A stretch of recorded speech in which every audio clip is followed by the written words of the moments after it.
Okay. So this is trig limit. So sometimes you want to find the limit of some trig function. This is the final result, but there's no time. I wanted you to look at this, but I've plotted the graph here. So if you look at this, as x approaches 0 from either side, what does this sine x over x approach? Yes? 1. Can you see? So that's the result. That's the result here. Using graph. Okay? Now let's look at it formally. So this DIY, I want you to explain. Just to plot, explain, blah, blah, blah. We'll start by showing that this is an even function. There's a reason for that. Because if this is an even function, when finding the limit, we don't need to bother about the negative. Okay? We don't need to bother about the negative. Now let's look at this. So if it's an even function, how do we begin to prove that something is an even function? Oh, I said f of theta. It should be f of theta, or if I change the variable to x. My bad. Let's see, what did I say wrong? That f theta, yes. I could change this to x anyway. It's fine. Yes? How do we begin that is an even function? F of negative x. So you do f of negative x is equal to sine of negative x. No. When you say f of negative x is f of x, you're already concluding it's an even function. But you want to prove it's an even function. Divided by negative x. Now what do we say about sine of negative number during the trig? Which of the trig ratios, sine, cos, tan, absorb negative? Cosine. What about the other two? The negative comes out, right? So this is going to be negative sine x divided by negative x, because sine x is what? Odd function. Because sine x is an odd function itself. So which means everything here is actually sine x over x, which is f of x. Therefore, f of x is an even function.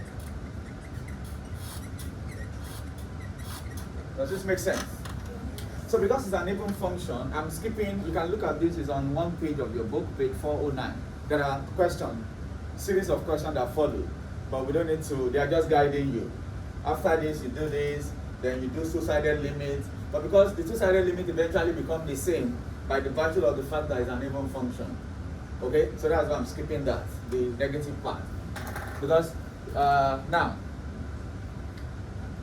a circle of radius r contains n congruent triangles. What are congruent triangles? Please quickly. Answer quickly. We have just 4 minutes. What are congruent triangles? What does it mean, congruent triangles? And speak louder, please. They are exactly the same. The feet is different from similar triangles. Similar triangle means the ratio of their sides are the same, but they don't have to be the same. Similar triangles, similar shapes are like the map of Macau and Macau itself. They are similar, but they are not congruent because the map is just a piece of paper. The country is not a piece of paper. But the ratio of everything, this building we have a particular, the scale, that's why we use scale on map. But when it is congruent, it fits exactly. So they are saying all these triangles are the same. Oh, these are not triangles yet, sorry. Okay? Now, if there are n of them, angle theta, okay? There are n of them, and theta, the total angle in the circle is 2 pi, yes? So which means each angle theta is actually what? 2 pi over n, each of the angle in the triangle, okay? And the area of each triangle will be what? Half, speak louder please. Half r squared, yes? Sine theta, yes? Which is half r squared sine, what is theta? 2 pi over n. That's area of each. So total area of all the triangle of n triangles will be what? Yes, n times, right? Half r squared sine 2 pi over n. So we could call that half n r squared sine 2 pi divided by n. Understood? Now that is all the triangle. But the area of all the triangles, is it the same as the area of a circle? No. But what do you notice? If you have 3 triangles in the circle, so you have 120, 120, yes? It's different from when you have 10 triangles, or even more than 10. You see, there will be the spaces will be reducing gradually from this so-called large space to smaller spaces, right? Imagine if I have 1 million triangles. There will be very negligible, what is called, extra space to cover the whole circle. Very negligible space there. Which means when the number of triangles becomes bigger, everything actually becomes a circle, approaches a circle. That's the point we're trying to make here. Okay? So, as n becomes more, okay? As n becomes a large number, the area, this total area approaches the area of what? Of a circle. Okay? Area of n triangles approaches area of circle. Okay? So what we are saying is that at this point, half n r squared sine 2 pi over n will be pi r squared. Does this make sense? Okay, so which means, I should say approach, it should be limit. It means limit as n tends to infinity. No, yes, like that. Okay, so this is what we are saying. Hello? All right, quickly. Now, we divide, this is what we're trying to get. Can you see that? So we need 1 on this side.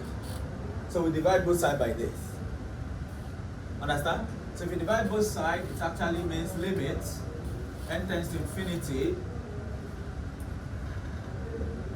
1 step at a time, pi r squared. This is half n r squared sine 2 pi over n is equal to 1. Yes, but it doesn't look like it yet, because this limit is actually for both of them.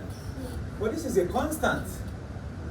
So remember, a constant is not affected by the limit, right? So it will actually go in. Hello? So limit of a constant is a constant. So I could just add limit n tends to infinity. It's a constant, it doesn't affect it. Then I could combine the 2 limits together. It still does not affect it. So I'm going to write the 2 steps. Mr. Cheng, are you lost, sir? No. No? Good. N tends to infinity. Then I can write here limit n tends to infinity. And this is not affected in any way because it's a constant.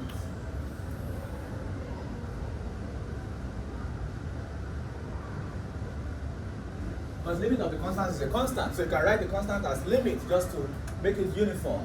So in that case, try not to erase everything. This can be seen as limits. So you can have a single limit now. By the property of limit, as long as the denominator is not 0, you can split a rational function into 2 different limits, which means if you have 2 different limits, you can merge it as a rational function. Understand? So this will be pi r squared. This is half n r squared sine 2 pi over n is equal to 1, right?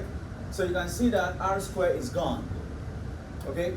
Sorry, please. Consequently, this will be limit. I don't want to go into this tomorrow, and I want you to see the proof. This will be limit.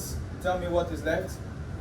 Half n, yes, sine 2 pi over n. And this is what? Just pi. Now this is 2 pi over n. Where's my 2? Yes, this half can come down to become 2. And this will come down to become denominator. So that I can have the same thing here. Can you see that?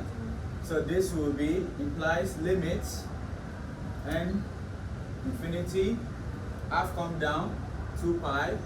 This n come down, it becomes the denominator here.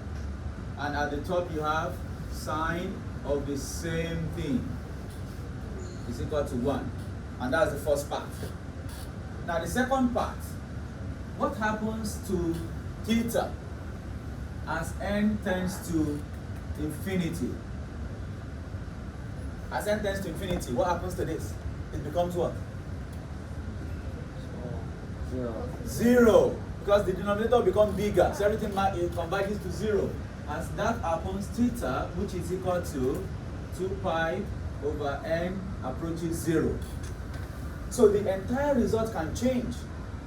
N tends to infinity makes theta equals to 0. So this will become limit theta tends to 0. Can you see that? Okay. Now this is theta. Sine theta divided by theta is equal to 1, and that is the second result. But this is the main result we shall be using. It's just deduced from here in summary. Understand? So we'll be using this from tomorrow. Okay? Just for the first few minutes to explain. Even the question in your book is very short. Let me see. Just 2 questions in your book, of course, with sub questions. So it's not like more applications. Okay? Thank you for the late hour. You can go now. Sorry I delayed.